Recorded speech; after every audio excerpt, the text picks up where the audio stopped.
गांव के आखिरी छोर पर एक पुरानी कोठी थी। सफेद रंग उखड़ चुका था और बेलें दीवारों पर काली नसों की तरह फैली थीं। गांव वाले उसे बंद दरवाजा कहते थे, लेकिन रमेश डाकिया के लिए वह सिर्फ लाल चूड़ी वाली बिटिया का घर थी।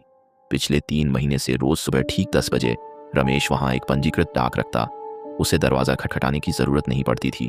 जैसे ही वह सीढ़ियां चढ़ता, दरवाजे की निचली झिड़ी से एक हल्का सा हाथ बाहर आता। कलाई में खनकती हुई गहरी लाल रंग की चूड़ियां। हाथ चुपचाप चिट्ठी पकड़ लेता और दरवाजे के पीछे गायब हो जाता। न कभी चेहरा दिखा, न कभी आवाज आई, बस चूड़ियों की वही परिचित खनक। एक दिन बारिश में चिट्ठी भीग रही थी तो रमेश ने बिना सोचे उस हाथ को हल्के से छूते हुए कहा, बिटिया छाता ले लो, भीग जाओगी। उस हाथ ने जवाब नहीं दिया, लेकिन रमेश को हल्की सी मुस्कान की आहट सुनाई दी। शाम को चाय की दुकान पर रमेश ने मुंशी जी से कहा, भैया उस कोठी वाली बिटिया बहुत अकेली है, किसी को बुलाने नहीं देते क्या?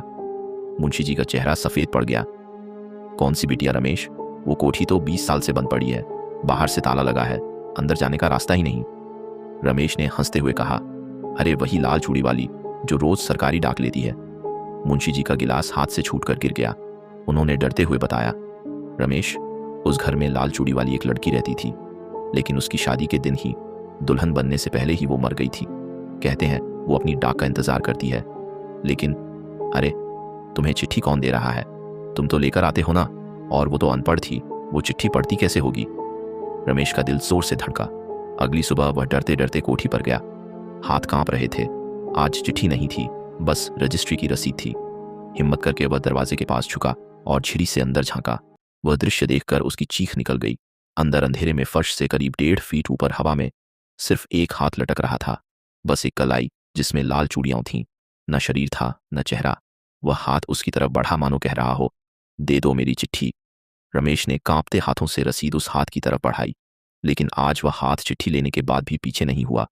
वह बाहर की तरफ बढ़ा और उसने रमेश की कलाई को कसकर पकड़ लिया। चूड़ियों की ठंडक रमेश की हड्डियों तक चुभ गई और तभी झिड़ी के उस पार अंधेरे से एक बेहद भारी, कर्कश और जली हुई आवाज आई, मेरी चिट्ठी तो आ गई। अब तुम मेरी बारात का ढोल बजाने अंदर कब आ रहे हो डाकिया जी?